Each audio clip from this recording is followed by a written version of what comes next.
پی ٹی آئی کے گرفتار M N اے کا اے ٹی سی سے دیے گئے 8 روزہ جسمانی ریمانڈ کا فیصلہ اسلام آباد ہائی کورٹ نے معطل کر دیا اور یہ کہہ دیا کہ اب یہ لوگ جوڈیشل ہو چکے ہیں، ان کے جسمانی ریمانڈ کا فیصلہ غلط تھا۔ اس کے بعد پی ٹی آئی کے گرفتار ایم این اے سپیکر قومی اسمبلی کے پروڈکشن آرڈر پر ابھی کچھ دیر پہلے قومی اسمبلی میں پہنچے ہیں اور وہاں پر پھر وہ عمران خان زندہ باد، پاکستان زندہ باد کے نعرے لگا رہے تھے۔ ان دونوں کی ڈیٹیل سے پہلے آپ دوستو یہ گزارش ہے کہ میرے چینل کو سبسکرائب کریں، لائک کریں، شکریہ۔ ایک سب سے پہلے گرفتار P T I M N As speaker قومی اسمبلی کے آفس میں پہنچ چکے ہیں اور ابھی جو گاڑی ہے ان کو لے کر اسمبلی پہنچی ہے، آپ ویڈیو میں بھی دیکھ سکتے ہیں، اور وہ لوگ عمران خان زندہ باد، مرشد عمران خان کے نعرے لگا رہے ہیں اور ان کے چہرے پر کوئی خوف نہیں ہے، کوئی ڈر نہیں ہے، کیونکہ وہ اس لیڈر کے فالوورز ہیں جو جیل میں بیٹھ کر ان جیلروں کو، ان کی اینٹی کرپشن کی ٹیموں کو، ان کی نیب کی ٹیموں کے چکے چھڑوا دیتا ہے، اور جب وہ انگلی کھڑی کرتا ہے تو یہ بھاگ کر جیل سے باہر نکل جاتے ہیں اور قیدی نمبر 804 پر پھر ایک پرچہ کر دیتے ہیں کہ اس نے ہمیں انگلی دکھائی ہے۔ جس کی ایک انگلی سے یہ ڈرتے ہیں، تو یقیناً اس قیدی نمبر 804 نے اپنے فالوورز کو، اپنے ایم این ایز کو بھی اتنا جذبہ دے دیا ہے کہ اب یہ ڈرنے والے نہیں ہیں۔ اب ان کو پتہ چل جانا چاہیے کہ اب ڈر کا دور، خوف کا دور ختم ہو چکا ہے اور لوگوں نے اب خوف کے بت توڑ دیے ہیں، اور P T I M N As پہلے کی طرح حشاش بشاش اور عمران خان زندہ باد کے نعرے لگاتے ہوئے قومی اسمبلی میں داخل ہو گئے، اور ان کی سپیکر قومی اسمبلی سے بھی ملاقات ہوئی، عمر ایوب سے بھی ملاقات ہوئی، محسن نقوی سے بھی ملاقات ہوئی، جس کا سارا یہ کیا دھرا ہے، اور اب وہ دوبارہ اپنی ہمدردیاں لینے کے لیے ان ایم این اے سے ملاقات بھی کر رہے ہیں۔ اور یقیناً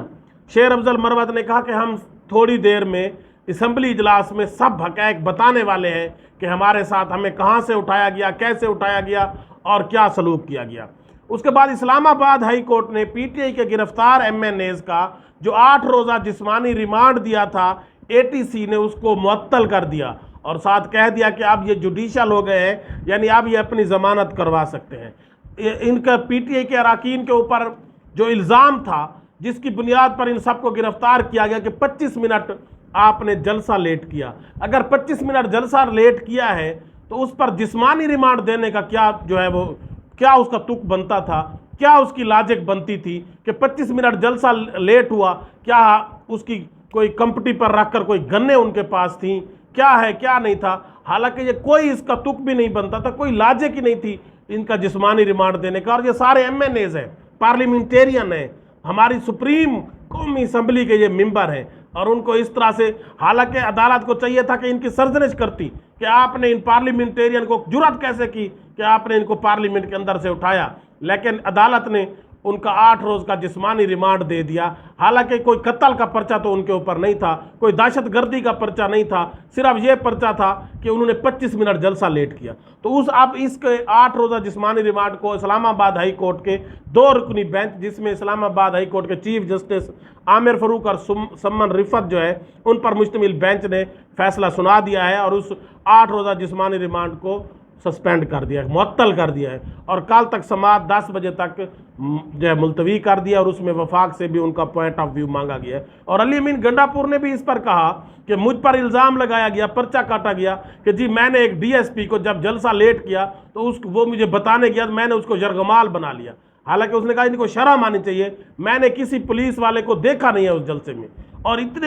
یقیناً اتنے کیمرے لگے ہوئے تھے، غیر ملکی میڈیا تھا، پاکستان کا سارا میڈیا تھا، تو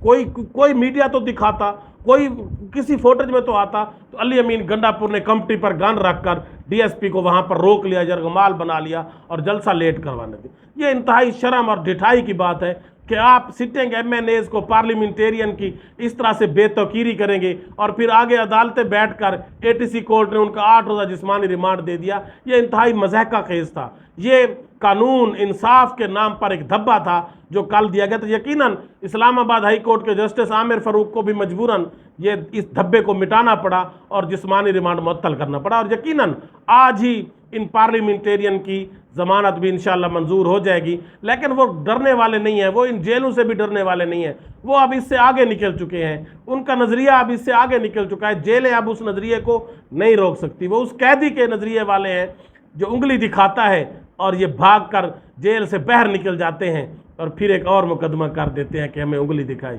تو غالب نے ایسے لوگوں کے لیے کہا تھا، کعبے کس منہ سے جاؤ گے غالب، شرم تم کو مگر نہیں آتی۔ اللہ حافظ۔